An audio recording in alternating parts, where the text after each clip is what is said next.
কৃষকরা পশ্চিমবঙ্গ রাজ্যে রয়েছে তাদের জন্য আগেই অত্যন্ত খুশির খবর দিয়েছিল পশ্চিমবঙ্গ সরকার। যে সমস্ত কৃষকদের কাছে জমি নেই তারাও কিন্তু কৃষক বন্ধু প্রকল্পের টাকা পাবে, এই বিষয়ে কিন্তু আগে ঘোষণা করা হয়েছিল পশ্চিমবঙ্গ রাজ্য সরকারের তরফ থেকে, এবং জানিয়ে দেওয়া হয়েছিল জমি না থাকলেও ওই সমস্ত ভূমিহীন কৃষকদেরকেও কিন্তু কৃষক বন্ধু প্রকল্পের আওতায় নিয়ে এসে তাদেরকে কিন্তু বছরে 4,000 টাকা পর্যন্ত কিন্তু আর্থিক সহায়তা প্রদান করা হবে। এটা কিন্তু পশ্চিমবঙ্গ সরকার ঘোষণা করে দিয়েছে।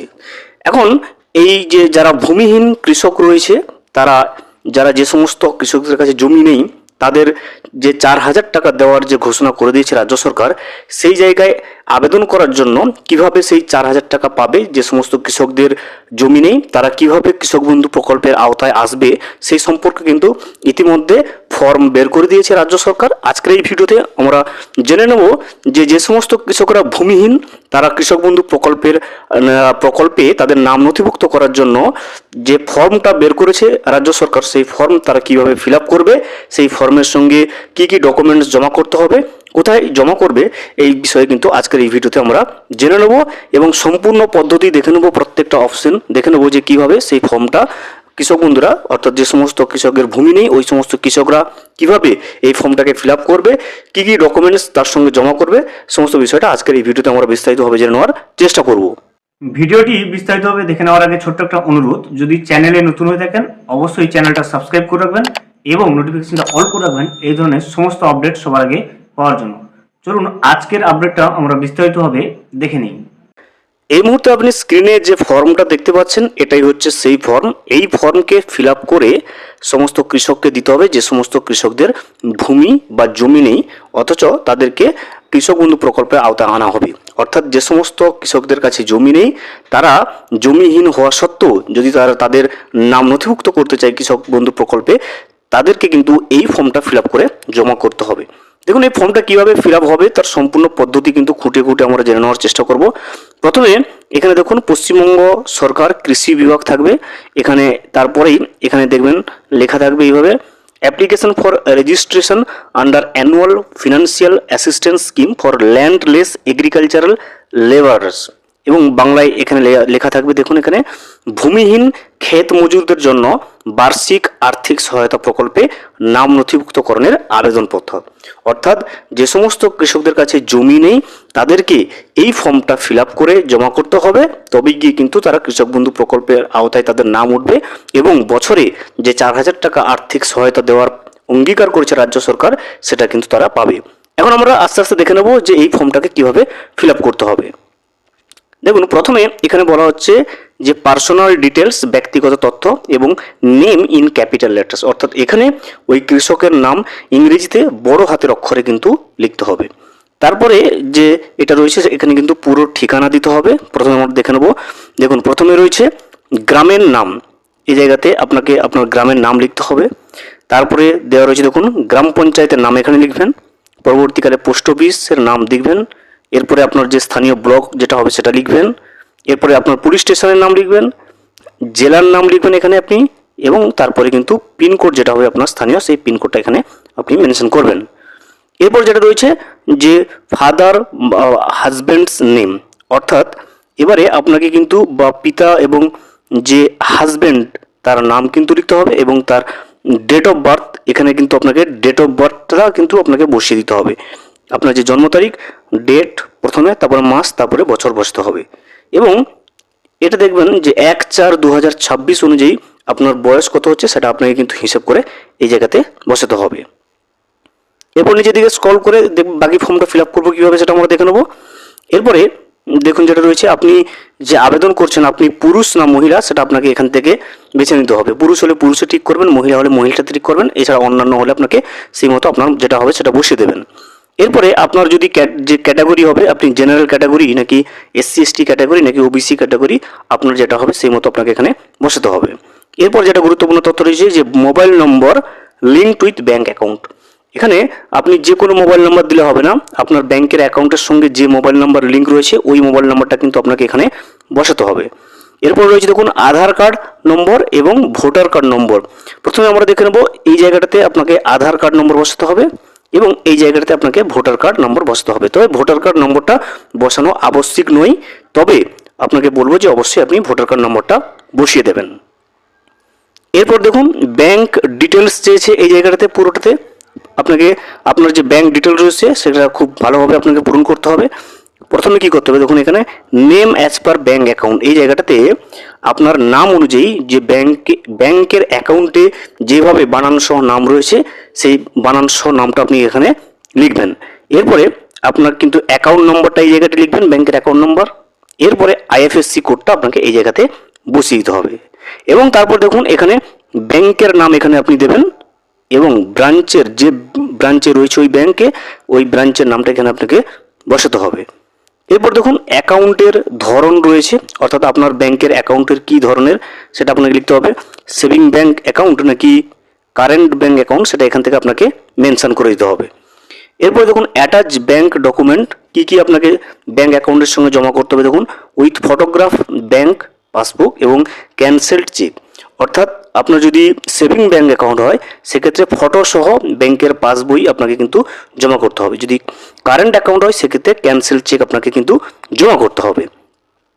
এরপর দেখুন নমিনি ডিটেলস যেটা রয়েছে, আপনার যে নমিনি যাকে রাখতে চান সেই ডিটেলস এখানে আপনাকে দিতে হবে।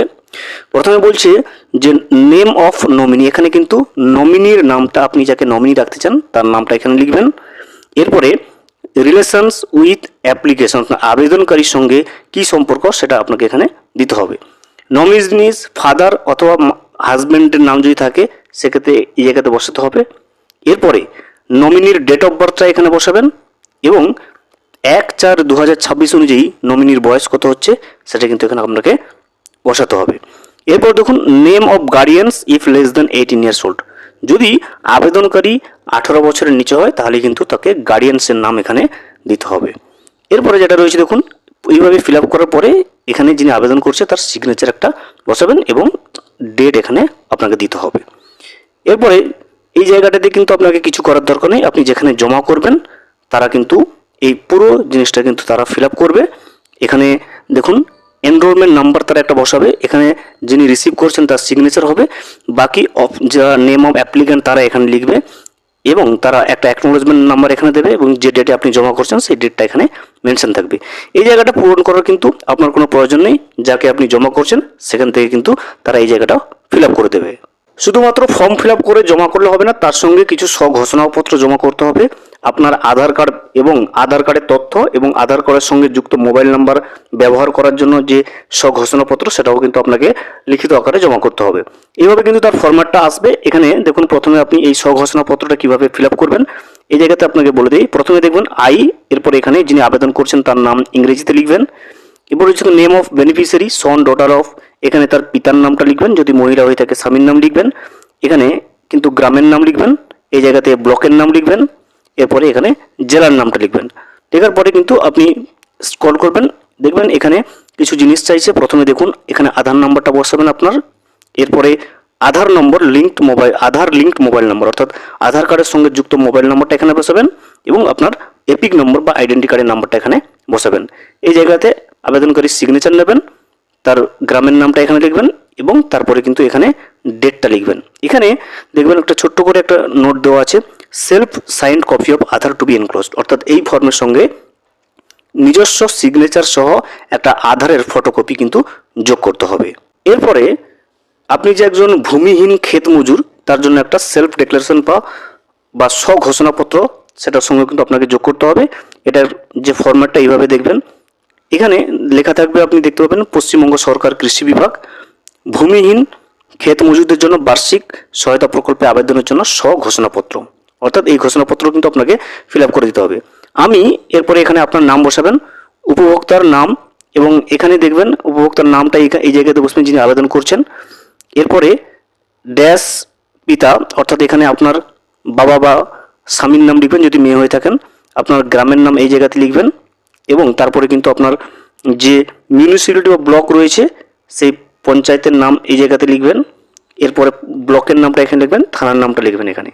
লেখার পরে আপনি দেখবেন নিচের দিকে এগোবেন, দেখুন বলছে, আমি আরও ঘোষণা করছি যে আমার জ্ঞান ও বিশ্বাস মতে উপরোক্ত তথ্য সঠিক। যদি কোনো সময় এই তথ্য ভুল প্রমাণিত হয় তাহলে উপযুক্ত কর্তৃপক্ষ আমার এই প্রকল্পে সুবিধা পাওয়ার দাবি সরাসরি বাতিল করতে পারবেন। ইতিমধ্যে আমি যদি এই প্রকল্পের কোনো সুবিধা পেয়ে থাকি তা ফেরত দিতে বাধ্য থাকবো। আমি রাজ্য সরকারের নিম্নলিখিত প্রকল্পের একজন সুবিধাভোগী। এবারে এখানে দেখুন, আপনি যদি কৃষক বন্ধু প্রকল্পে আগে থেকে নাম নথিভুক্ত থাকেন তাহলে এখানে ক্লিক করবেন, এবং লক্ষ্মীর ভাণ্ডার প্রকল্পে যদি নাম আপনার থেকে থাকে, সুবিধা পেয়ে থাকেন, সেক্ষেত্রে কিন্তু আপনাকে টিকমার্ক করতে হবে। এছাড়াও যদি আপনি অন্যান্য কোনো সরকারি সুবিধা পেয়ে থাকেন, যদি এখানে আপনি পেয়ে থাকেন, সেই নামটা কিন্তু আপনাকে অবশ্যই লিখতে হবে।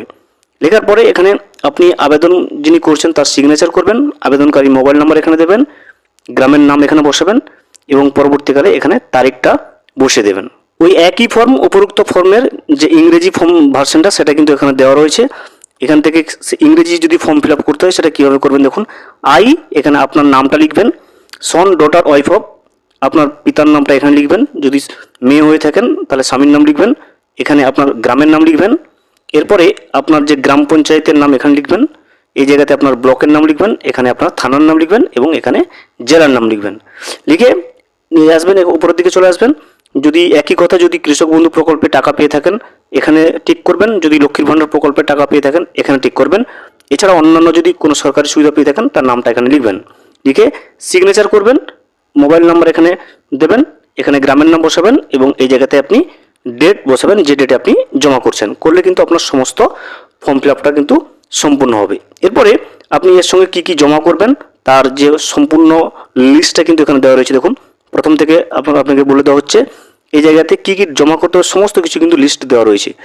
প্রথমে দেখুন, ভোটার আইডেন্টি কার্ড জমা করতে হবে, আধার কার্ড দিতে হবে, first page of bank passbook, অর্থাৎ ব্যাংকের পাসবইয়ের প্রথম পেজ, ব্যাংক অ্যাকাউন্টের সঙ্গে যে মোবাইল নাম্বার লিঙ্ক রয়েছে সেটা আপনাকে দিতে হবে, ঘোষণাপত্র আপনাকে যেগুলো ফিল আপ করলেন সেগুলো সবগুলোই কিন্তু আপনাকে দিতে হবে, পাসপোর্ট সাইজ ফটো আপনাকে অ্যাটাচ করতে হবে। এছাড়া যদি কাস্ট সার্টিফিকেট আপনার থাকে সেক্ষেত্রে আপনাকে কাস্ট সার্টিফিকেট কিন্তু আপনাকে অ্যাপ্লাই করতে হবে।